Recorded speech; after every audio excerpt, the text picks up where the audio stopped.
Hello to you, my dear friends. This is Adam here on behalf of The Fallback, and today what I wanted to discuss is streaming services such as Spotify and how, in my view, they have a net negative effect on the independent music scene. Now, by no means am I necessarily covering new ground here. There are already articles online that exist which go into some level of detail with regards to Spotify and how they pay musicians that are on the platform. And recently there have been more broader discussions to do with the income potential that independent musicians have access to. Quite recently, in fact, Misha Mansoor of the progressive metal band Periphery went on record stating that their income potential as independent musicians is extremely limited in the modern day. Now, what I'm hoping to do here is demonstrate in a much more direct sense how well Spotify and other streaming services stack up as an income source compared to other ways in which it's possible to support an independent musician. And I want to try and stack that up as well against very real-world expenditures that musicians, and more broadly artists and human beings, need to consider on a daily, weekly basis. And now do take this with a bit of a grain of salt, because I know I'm sort of comparing these statistics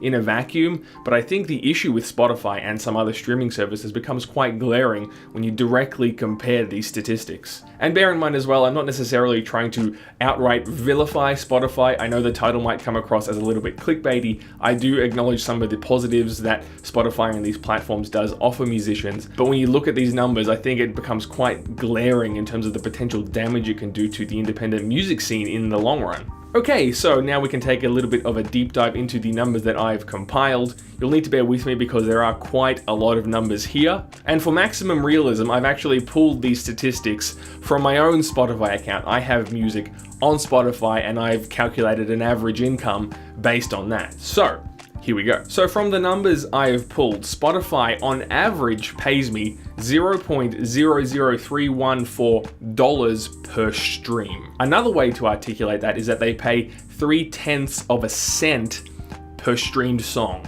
So first up, let's compare that to a direct music service such as Bandcamp or Google Play, or if you've purchased an album from Apple iTunes. Now, the net profit that a musician takes from other services varies widely depending on a number of factors.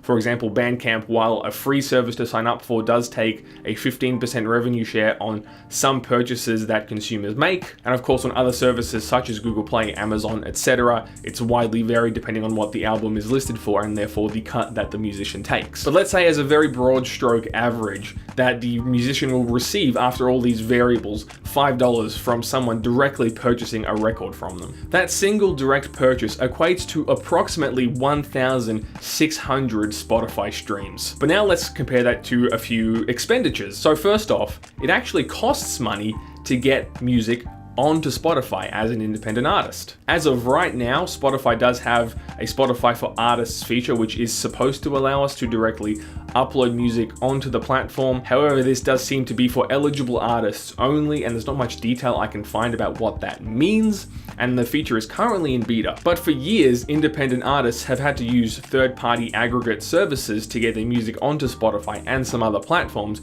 because they simply won't deal with an independent artist directly. Now, one of the more popular third-party services out there is called DistroKid, which I use to get my music onto Spotify as well as other platforms. Now, for this service, I paid $35.99. So if I were relying on Spotify streams to break even just on this cost alone, I would need to be looking at approximately 11,500 streams. If I wanted to be particularly facetious at this point, I'd mention that Bandcamp is an almost free service, and so the break-even cost is essentially zero. However, let's use that $5 direct purchase value from earlier. It would take a little bit over 7 purchases to break even on that DistroKid expenditure. Of course, now this isn't the only expense that any human being faces on a daily basis. So let's get a little bit crazy here for a second and assume that a musician actually wants to make a living wage.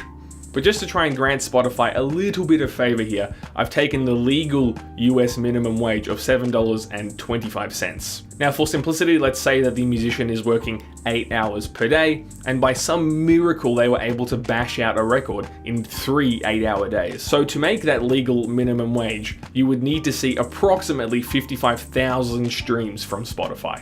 Of course, that being said, 3 days to record an album is nigh on impossible in most circumstances. And if you're considering a band situation where there are multiple people who want to make some kind of income, you can extrapolate those numbers out from there, and you're looking at hundreds and thousands of streams to make some kind of living income. But we're not done yet, because as it turns out, recording music actually costs money in and of itself. Whether the artists are going completely do-it-yourself and have purchased recording gear to do it at home or in their basement, or are going to a recording studio, there are costs in the thousands to get some kind of music out to the public. So I've taken what I think is really an obscenely low figure for recording costs of $1,000. To break even there, you're looking at in excess of 300,000 Spotify streams. Now, the rate at which that you can accumulate these streams is going to vary widely from artist to artist. But it's almost needless to say that if you are an artist pulling in millions and millions of streams, therefore making this a viable income stream,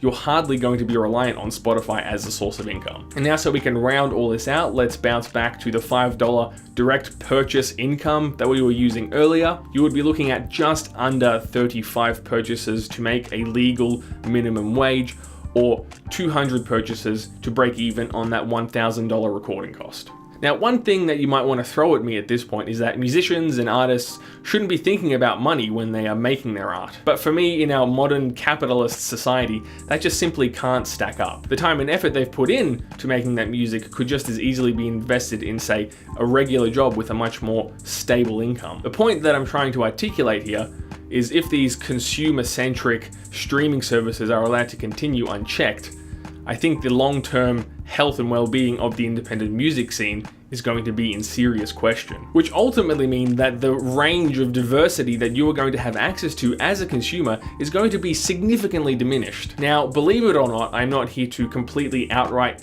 condemn Spotify as a platform, because there are some positive aspects to it, and in fact, I use it as well. That being said, I think there is so much more that can be done by us as consumers of music to support the independent artists that we care about. So if you have Spotify playing in the background during your day and you stumble across a musician that you really enjoy, simply Google them, seek them out, and try to find another way that you can support them. Now, the most simple way is seeing if their music is being hosted elsewhere. Like we discussed, services like Bandcamp and Google Play and Apple iTunes, they go a lot further when it comes to supporting an artist. Beyond that, see if the artist has any merchandise available. I myself collect vinyl from some of my favorite artists, but bands sell stuff like hoodies and t-shirts and beanies and mugs and all sorts of stuff like that. Again, this will go a lot further to directly supporting the artist. You may even find that the musicians are going to be in town sometime in the future and you can go and see them live. So purchasing a ticket and going out to see a show, again, is going to go a long way to directly supporting their ongoing endeavors.